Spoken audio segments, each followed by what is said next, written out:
नमस्ते। आज हम जानेंगे भारत टैक्सी के बारे में। भारत के राइड हेलिंग बाजार में 5 फरवरी 2026 को नई दिल्ली में सरकार समर्थित सहकारी कैब सेवा भारत टैक्सी के शुभारंभ के साथ एक महत्वपूर्ण बदलाव आने वाला है। निजी एग्रीगेटरों के विकल्प के रूप में डिज़ाइन की गई इस पहल का उद्देश्य सामूहिक स्वामित्व और अधिक उचित आय के माध्यम से ड्राइवरों को सशक्त बनाना है और खुद को उबर और ओला जैसे स्थापित प्लेटफार्मों के लिए एक चुनौती के रूप में स्थापित करना है। सरकारी समर्थन और आधिकारिक शुभारंभ। भारत टैक्सी ऐप का औपचारिक शुभारंभ केंद्रीय सहकारिता मंत्री अमित शाह करेंगे।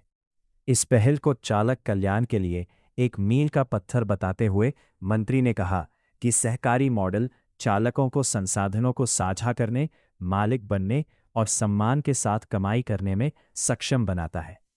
ये शुभारंभ सरकार के नए जमाने के सेवा क्षेत्रों में सहकारी उद्यमों को मजबूत करने के व्यापक प्रयासों को दर्शाता है।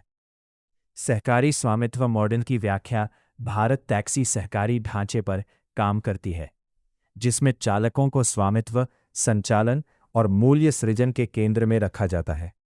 ये सेवा सहकार टैक्सी कोऑपरेटिव लिमिटेड द्वारा चलाई जा रही है, जिसे अमूल जैसे सफल सहकारी मॉडलों से जुड़े पेशेवरों का सहयोग प्राप्त है।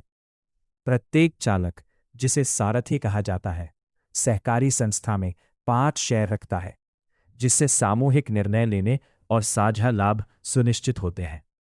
भारत टैक्सी निजी एग्रीगेटरों से कैसे भिन्न है? निजी कैब एग्रीगेटरों के विपरीत भारत टैक्सी प्रत्येक सवारी पर कमीशन नहीं काटती है। इसके बदले ड्राइवर ऐप का उपयोग करने के लिए प्रतिदिन 30 रुपये का एक निश्चित शुल्क देते हैं। ये मॉडल ड्राइवरों की उच्च कमीशन दरों और आय की अस्थिरता से संबंधित लंबे समय से चली आ रही शिकायतों को दूर करने का प्रयास करता है। प्रति सवारी कमीशन को समाप्त करके ये प्लेटफॉर्म ड्राइवरों की कमाई और वित्तीय सुरक्षा में सुधार करना चाहता है।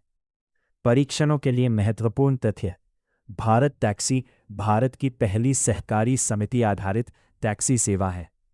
ये चालक स्वामित्व वाली सहकारी मॉडल के तहत संचालित होता है। ड्राइवरों से प्रति सवारी कोई कमीशन नहीं लिया जाता है। ये पहल सहकारिता मंत्रालय के उद्देश्यों के अनुरूप है।